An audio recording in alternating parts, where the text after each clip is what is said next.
You are listening to the People Centric Podcast, where we talk through the toughest challenges that people face at work and give practical advice to fixing those challenges.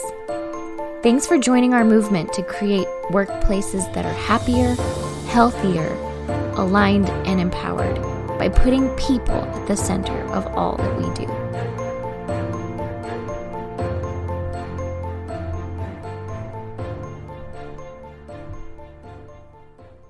Hey, people-centric leaders. We are going to talk about something today that is one of our favorite topics. We're going to talk about ownership. We're going to dive into ownership. One of the things that we have been talking a lot about in recent episodes is this idea of this people-centric management cycle. In the people-centric management cycle, if you've missed all of that, the idea we've really simplified like what is the role of a manager. Like we've cracked the code, and we've been working on this for a while. We're like, man, the one thing that's missing is like, what does a manager do? And we think managers, they inspire and they direct and they hold people accountable and they coach and they do all these things. And one of the things that we notice is that people tend to do those things in the wrong spaces sometimes. So we kept going back and going back and going back. And finally, we came up with this management cycle. And it's really simple. It's this idea that if somebody does something, like as a manager, what do? You watch performance. You watch the performance. You look and see. You assess. How are they doing, right? So like Diana's on with us here today. So if Diana's working for me, I say, Diana, I'm watching your performance right now on this podcast. I'm watching you. And so then I can say, Diana, I think that I like the collar on your shirt today with the shirt. I think you've got a good collar shirt combination. I'm assessing your performance and giving that. You look sharp today. Thank you. Thank you. I'm going to own that compliment. So then I listened to Diana and I said, did she own it or did she not own it? Now in that case, that was a positive comment. She took it well. So she owned it. So that's great. So then you end up in what's called a coaching loop. And the coaching loop is now we're asking questions. I'm like, that looks great. Like, what else? What did you do to prepare for this? What were you thinking of when you got ready? I mean, I'm getting some very. It. You ironed. Best. You what? You ironed. You ironed. She ironed her shirt. Yeah.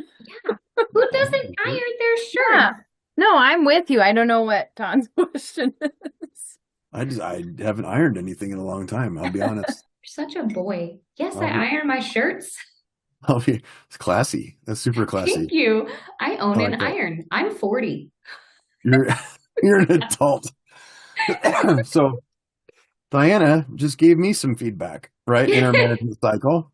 She just gave me some feedback.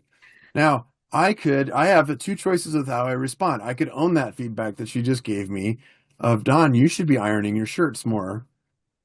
And I could say, look, that's dumb. Nobody irons their shirts anymore. I don't know why you're talking to me about that. I buy the no iron shirts deliberately. I like quarter zips because you can't see how wrinkled this shirt is underneath this thing. I can just hang this shirt up and it's great. I don't see the big deal of this thing. And also, why don't you Philip's over there? One talk to Philip or one talk to Bethany. Bethany might have some wrinkles in her shirt. Not today. Bethany looks great. Yeah, but go ahead, Bethany. What's your question? I'm sorry. This is going to derail us a little bit, but it is related to this topic. I don't know for women if they make non-wrinkle shirts. Really? I have a few. They were very expensive. I have never owned one. So and they're amazing, but there's not a wide market for women. Wow. That blows my mind. That and the lack of pockets. Yes. Blows my mind. Yeah. It's real. It's real. I just bought some new pants and they are completely you never have to iron them. You barely have to wash them. They just clean themselves. Not only do they have pockets, but they have pockets inside the pockets. There's a zippered pocket inside of the pocket. There's like a pocket. It's so cool. Like I don't have jeans that don't have pockets. I have my jeans right now. They have tiny little pockets on the front. You can't put anything in them. Yeah. I could put a bobby pin, and there's none on the back. A house key. What do you? A house key. Really? Not even a keychain, just the house key. No, just the key. It won't. Nothing else will fit in your pocket. Your car key, forget it. The fob, You can get inside your house. Put the key in there. Yeah, be real. But women's clothing can keep everything in my pockets. I could walk around. I've got filing system in my pockets. I know, it's amazing. So yeah, okay, yeah, that did us off track, but it's for the comedy, it's for entertainment, y'all. As you're listening to this, it's so you can get Diane and Bethany and I. This is Don, by the way. We're making sure we know who's on the call, and so Diana gave me some content some feedback, and I pushed back and said, "Why are you talking to me about that? Does that sound like I own the feedback or not?" No, but I probably should have given it better than being like, I'm 40. Yeah, and you know what? It was your fault for the way you gave it to me. It was my fault. You Yeah. gave me the feedback a bad poor way. feedback. Otherwise, I would have owned it, right? Right. Yeah. That's it right there. Yeah. So this is kind of the end skit. Like we do this a lot, like in the openings, like we talk a little bit about this of playing out a scenario. Well, Diana gave me feedback. She didn't give it to me in the best way, but it was okay. I didn't really own it. I didn't own the direction. So in our management cycle, if you own it, you go into a coaching cycle. If you don't own it, you go into accountability. So if the employee's pushing back, you go into accountability, which means I'm pushing back. I'm basically saying, like, Don, you need to iron your shirts. I need to see you tomorrow, and I need to see a wrinkle-free shirt tomorrow. You better start ironing your shirt. You need to get an iron, and I'm going to watch you tomorrow. And so if you show up tomorrow and if you have a wrinkledy shirt, I'm going to talk to you about it and circle back. That's accountability loop. If I'm owning it and going, boy, I'm not sure how to iron. I'm really confused. I don't know what to do on my shirts or anything like that. Oh, well, let's talk about that. What are some things you could do to maybe improve your ironing situation? There are things called pressing hams, and there is an order to ironing. You got to do the yoke last. It's a whole thing. The yoke last. I'm not kidding, guys. This opens more questions now. I used to teach home ec. This is part of it. This is part of it. Got it. Anyway, yes. So let's say, so here's the thing. That's the management cycle. And a lot of times we are talking to the managers when we say that and say, does the employee own it or not? If they own it, you're coaching, it's good. If they don't own it, you're in accountability and it's kind of bad. And if you stay in the accountability loop too long, bad things happen. You might get fired, right? So let's flip this around, because what Diana said was really interesting. Like, what if the feedback's not given well? So what if you're at work and let's say you're working on a project and it's a project that you didn't ask for. Your boss just said, hey, go figure this out. And you started trying to work on it and you're doing your best and you're asking for help and no one's giving you help. And then your boss walks in your office one day and just says, hey, you're doing this completely wrong, you idiot. What's wrong with you? The question is, should you own it? Because the feedback was given you back. Flip them off, pour my coffee down their front, and storm out. Is that what you would do? No. Yes. Yes. Yes. Yeah. Is that the right thing to do? That's the question. Oh. Is that the right response, right? Is that the right response to have? And I know, okay, I'm also going to say this. This is one of those topics that when you're listening to it, I'm sure as a listener, and sometimes I can hear people in their car and they talk to me, it's through the radio and I can hear them and they're like, well, I know what you're going to tell me. You're going to tell me to take the high road, but did you hear the way they said it? Did you hear the bad way they said it? Did you hear how they put this out? Which is why flipping them off and pouring coffee and storming out is like the best way to handle this. That's it. So on this episode of the People Centric Podcast, we really encourage you to always have hot coffee nearby. It was hot. Well, you should anyway. If you're not, what are you doing? Yeah, well, make better choices in your life. Always have hot coffee ready for yourself. Yeah. So should you own it? Let's talk through that scenario. I mean, I had somebody called me. This is a real scenario, and said, you tell me what advice you would give them.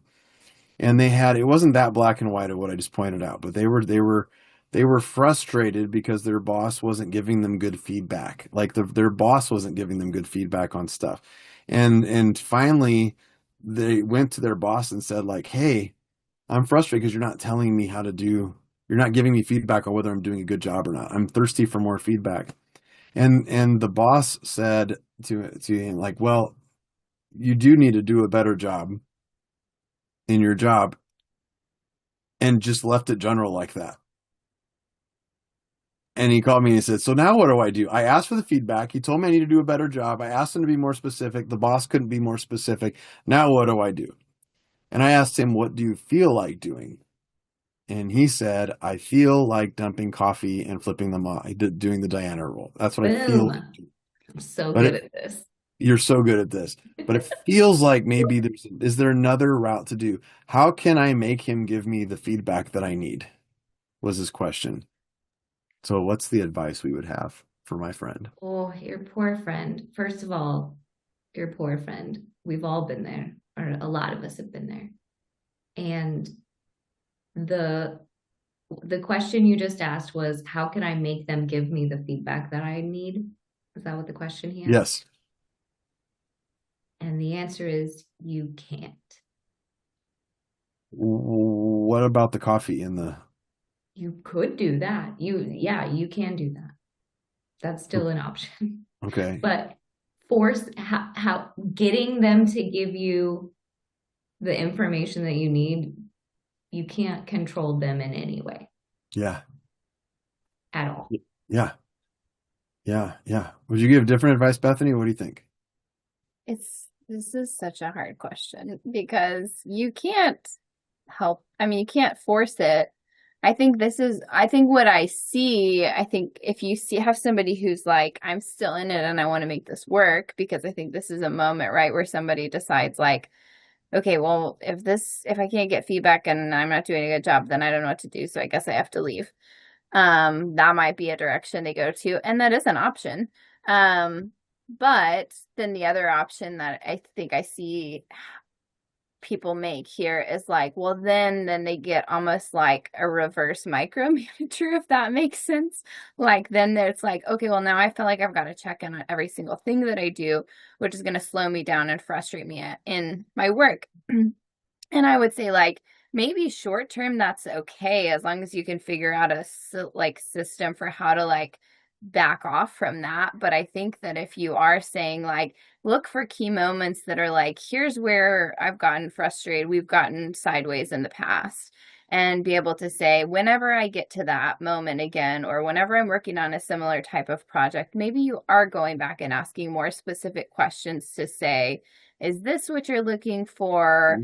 Do you feel like what's the time frame that you want me to get this done in? What do you have in your head? Like, help me understand like your vision for this and your goals for this, and be able to ask some questions around the things that have been bumpy in the past, and then to try to be able to get more specific feedback that's really in context, which is maybe where the boss, the manager is struggling, because they're trying to give you feedback, but now it's out of context because they should have given you feedback real time, but then they didn't. And so if you can remember that as an employee, then I think that's helpful. But ideally, you don't have to do that on every single thing that you're doing, every project that you're working on, every meeting that you go to, every little thing. Just be able to do it in the moments that you've recognized there has been some bumpiness, as a technical word. Yeah. Well, what I think Bethany is saying is like, I would have gone back. The advice that I would give in that scenario, go back to, you can only change how you react and interact. You can't change somebody else. Your reaction and interaction is the only thing you have control over. So change, what Bethany was saying is change how you interact with that person. Change the way that you go about it. So if one way wasn't working, try a different way. Right? Interact with them differently to get a different outcome. And you may never get them to do what you want them to do. Yeah. The simple example, somebody's treating you like a jerk all the time and they don't seem to like you. Right? The natural response is to get mad, and then you treat them like a jerk, and then now you're in a spiral. Now you're both treating each other like jerks all the time. If you react differently, like Diana said, you act and you react differently, and you say, well, I'm going to just continue to be nice to you and treat you with respect, even though you don't do that for me. There is an increased chance that the other person will change their behavior. There's an increased chance, but not a non-zero chance of them not changing their behavior. I just negative that. I know what you meant. But you guys get, you can't make them do it, right? You might do everything perfect as a manager, and the employee decides, I'm never going to be a good employee. They never do the right thing. They never, ever come circle back. And I've seen so many managers say, like, they blame themselves because they care about their job. They're like, and I still had to fire that person. I must have screwed up. Every time I fire somebody, it's a failure. And I'm like, that's not, every time you fire somebody, it's not a failure. It is something, it's on both parties. Anytime there's two relationships involved. Let's talk about, like, in terms of customer service. We work with lots of we work with lots of people that work with customers, right, from the outside. What if there's a customer calling and they're really upset and they're irate and they're yelling and they're getting mad and maybe they're cursing a little bit and it gets a little bit personal? We teach de-escalation. How do you de-escalate that call? And we talk about how you should share empathy, like you want to show we're on the same team together. You show some empathy, and then you step next to the person to create a pathway. You say we're on the same page together, and then you follow up, right? That's the formula that we teach. I'm going to start off by saying, listen, I hear you. You're really upset because this, and this happened. Did I get that right? Okay.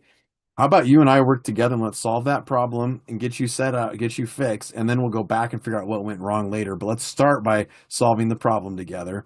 And then we say, and now let me go do some research and I'm going to rally the troops on my side and then we'll get back together here on Tuesday at 3:00. How about that?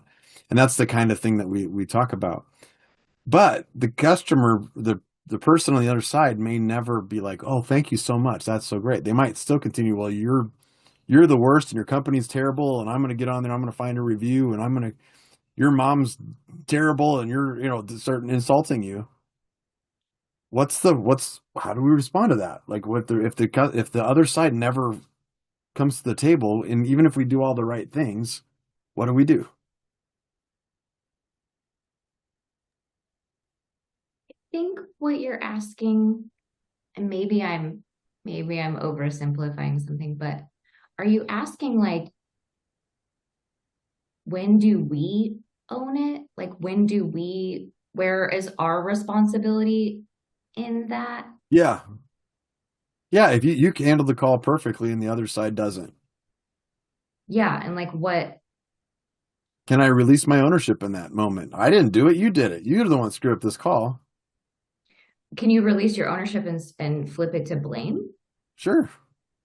Yeah, I mean, I think you can, right? Like you can have that choice, but what is making that choice do for you? Right.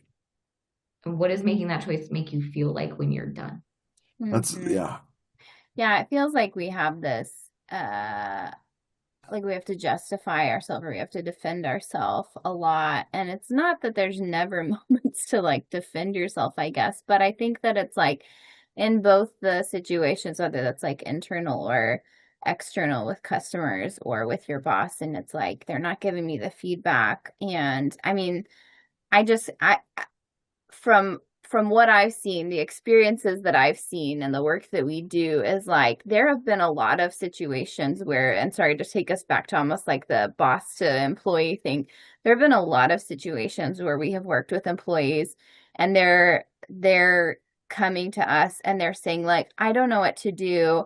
And as a consultant, I know that like their boss is actually not giving them feedback or not giving them good feedback. And it's hard to be able to, I can't say that specifically. Like we're not going to throw them under the bus and say like, yeah, they suck. They're a terrible boss. But we're going to say like, okay, so how do we fix it?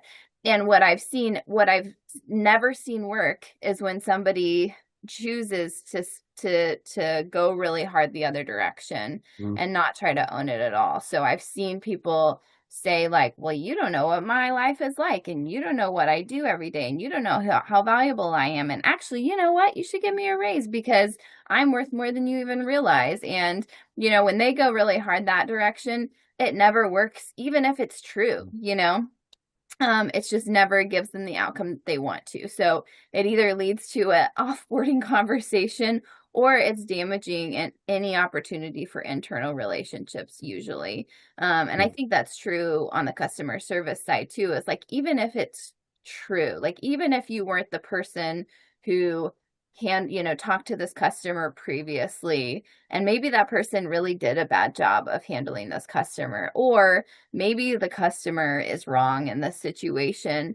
If you go super hard the other direction, it's probably not gonna, I mean, just based on what I've seen with my two eyes is that it usually doesn't get you the results that you want to get, because we talk about this a lot, we use this sort of activity and some of our sessions with people where we basically show that like when you push on somebody with your fist, and you're fist to fist with somebody and you start pushing on somebody, it's your natural reaction at some point to push back. Nobody wants to be pushed over. And so if that's how you're jumping into that conversation, people are just going to naturally push back on you. And so I think it goes back to that, is that it usually doesn't produce the outcome that you want to, even if you feel like you have to defend yourself really strongly. Yeah. It makes me think about things you talk through that conversation. So the conversation, the question is, should you own it, right? Like if somebody's giving you feedback, but it's not the right way, and maybe you don't even deserve it, maybe it's not even good. Like should you still show ownership of it? Should you maintain ownership of it, or is it okay to shift to blame and start thinking about the other person and say, you're really doing this wrong. You shouldn't be doing this. It's an injustice, and then getting mad going that direction. If you really break down that conversation, it's frustrating when somebody else doesn't do what they're supposed to do. It's super frustrating, right? If you've got an employee and you're like, hey, I'm being really nice to you, I'm trying to manage you, I'm trying to give you the feedback, and you're still not responding to me, that's frustrating. Why is it frustrating? It's frustrating because it's threatening a fundamental need of ours, which is autonomy. Another way of saying that is it's kind of taking power away from us. You're showing like, I have no choice. I should have a choice about how I influence you, and you're not giving me that choice. You're taking away the choice. You're doing it your own way without me allowing me to help you with that.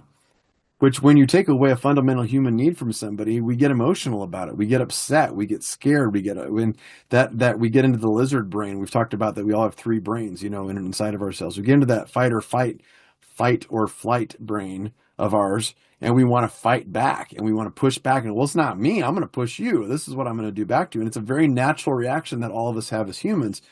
But when you do that, it's like you give up the rest of your power. It's like in a two-way relationship with somebody. If there's two people, you have 50% of the power maybe, and they have 50% of the power. I know that's not always true, but let's say that's true. When you figure out that you can't change them, and they're going to hold their 50% and you can't change them, you just suddenly getting emotional and swinging back at them is giving up the rest of your power. It's like you're yielding your side of the power because you've lost control of your reaction. There's a lot of people in jail who will tell you that the reason they're in jail was because they had no choice, because they reacted to something somebody else told them, or something somebody else did to them, or they said to them, or did something like that. Somebody showed up and they said this, and this to me, so I had to kick their ass, and so now I'm in jail. There are a lot of stories about that, and there's nothing I can do. And when I hear that, one, I understand it. I do understand it because we're all humans and we've all felt that way. But two, I also think it's sad because it's like, wow, you've given up so much power to everybody else. Like, you're acting like you're powerful, but I've given up the power because I know that you can control what I do as long as if you treat me the wrong way. If you do it the wrong way, if you approach me the wrong way, if you cut me off in traffic, I'm going to lose control and I'm going to have a bad day the rest of the day because I had no choice of this, but you cut me off in traffic. If you get cut off in traffic, you have a choice. You have a choice in how you react. You do not have a choice on whether the other person cut you off or not. Yeah. We often say that you can't talk to me like that. They actually can. They can talk to you any way they want to. It's a bad mindset. Yeah. It made me think of, I feel like I have this conversation with my kids all the time too, where they're constantly reacting to each other and doing things to each other. And then when I tell one of them to stop, they're like, well, I had to. Well, he did this or she did this to me. And we constantly have this conversation of like, yeah, but you don't have to react to that thing, or he made me do this. And I'm like, no, he didn't make you do that. You did that. But I understand why you're frustrated by it, but you don't have to react to it. And so it's like, it's the same thing. I know we always talk about this, but that's the conversation it made me think of. I think it's so easy to see that with our children, but then as adults in our workplaces, we do it too. And so how do we get in the right mindset for that?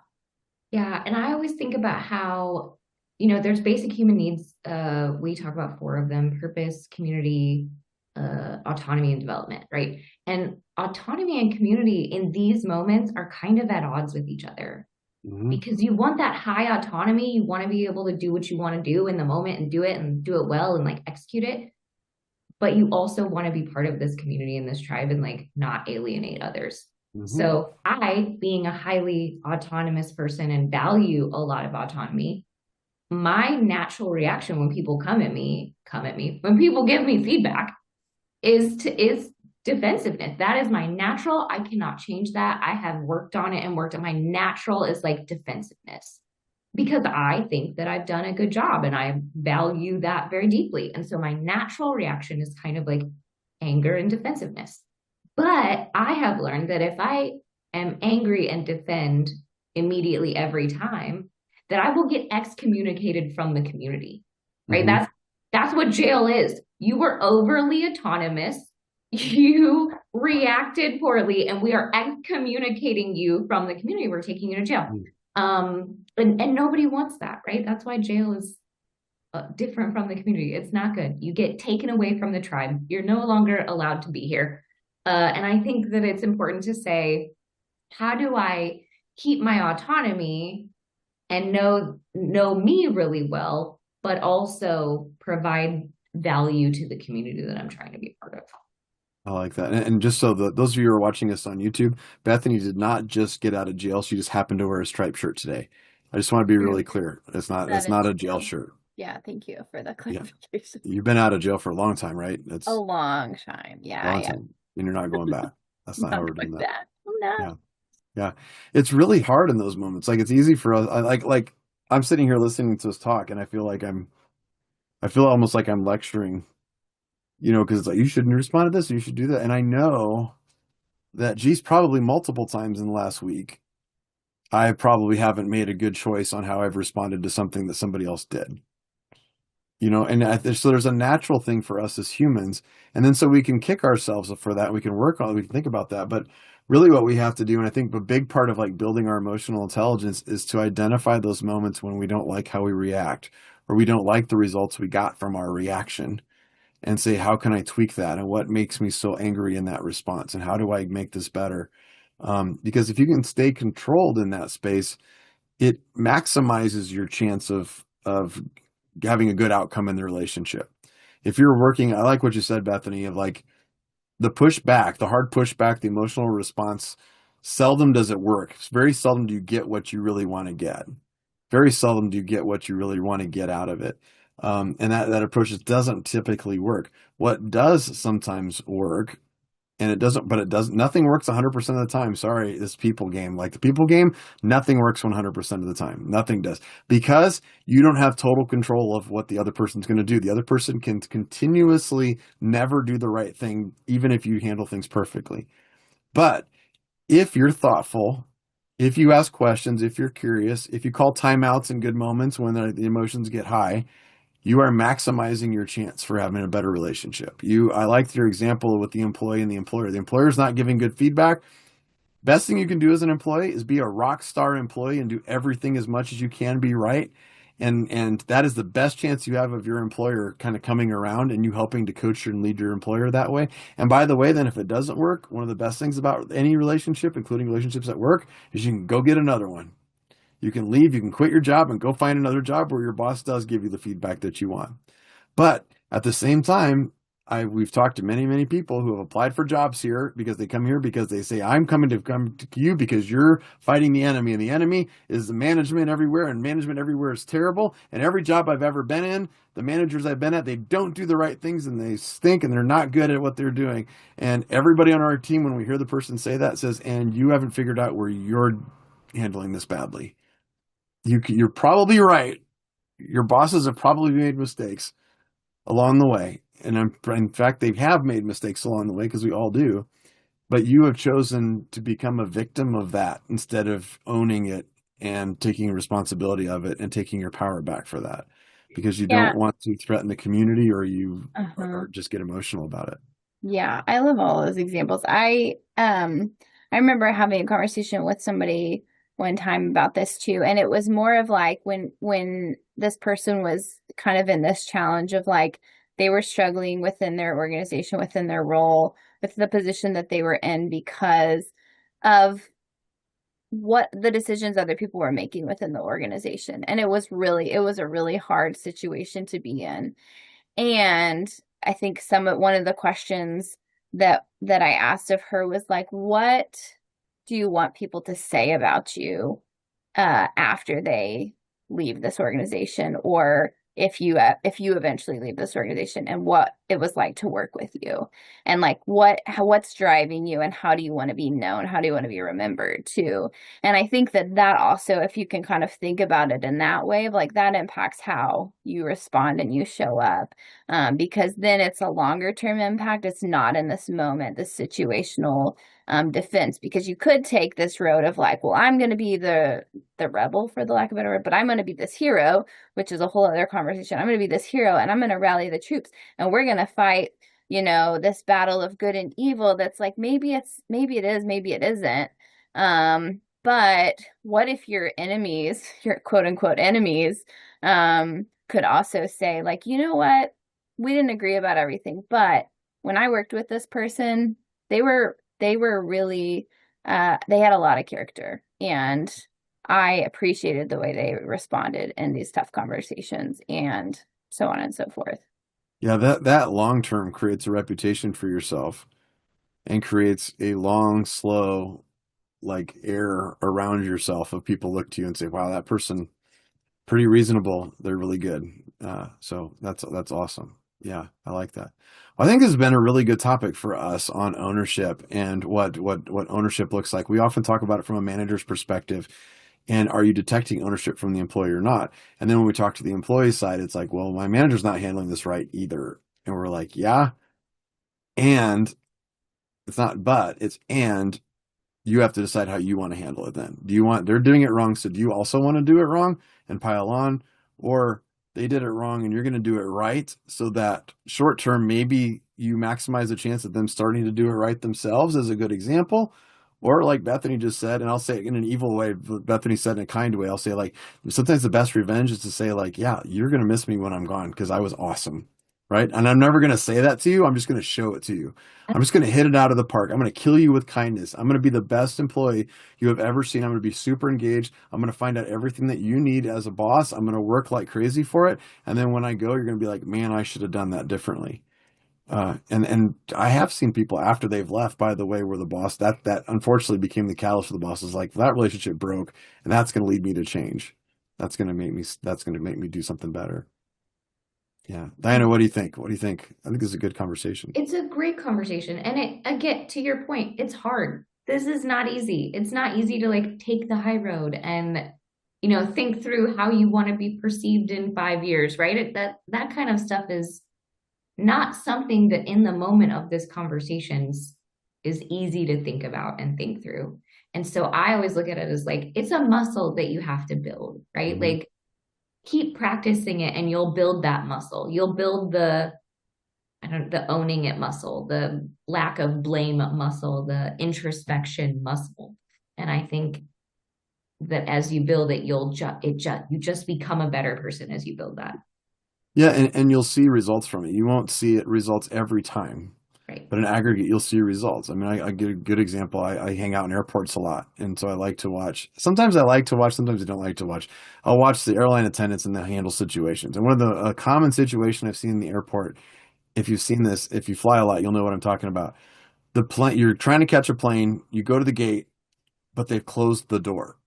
And there's a door that goes, the boarding door, and they will not open that door again. Like they once they close that door, they're like, that door is closed, and it doesn't matter. That plane is still attached to the jetway on the other side. The door of the plane's probably still open. They might sit there for 45 minutes while you sit there at the gate and watch. You could totally, if they open that door, you could walk right down that thing, you hop on your seat, and you get home on time. But that door closes, and it is aggravating, and it's mad, and people get, I've had it happen to me. I'm like, that's the plane. That's my plane right it's right there. Me on. I'm there. I could be home, but now you're going to make me stay overnight, an extra night, or not get home on time. And I've seen so many people go to there and have that moment with the flight attendants, and I've seen the flight attendants react different ways. I saw one who the person came up there and like, come on, you got to open the door. I want to get home. You're going to keep me from getting home tonight. My kids are home waiting for me, and I was going to get home, and I'm going to miss this flight and all this stuff. And the flight attendant said, well, you should have left for the airport earlier today. You should have made your plans better. Yikes. Now, the passenger was not The passenger was think about it. The passenger's blaming the flight attendant who just was standing there, like, and following a rule that their company has set up. Don't get mad at that person. The Get mad at, TSA has set up, like federal law has set this up. yeah. This Yeah. is not something like they just, and They by the can't bend way, the rules. they do occasionally bend it. They do actually occasionally bend that rule, which I think makes it even worse because That's I worse. have seen them Don't do open that. that door before. I have seen it. So when they don't, I know, like, sometimes you open that door and that makes it even worse, right? But they're not opening the door. And that situation, then you watch that. And I've seen that kind of response before, and it just spins out of control. And you get people Oh. yelling, and management has to come. I mean, bad things happen. Security comes. I mean, it's a whole deal. I've seen the whole thing.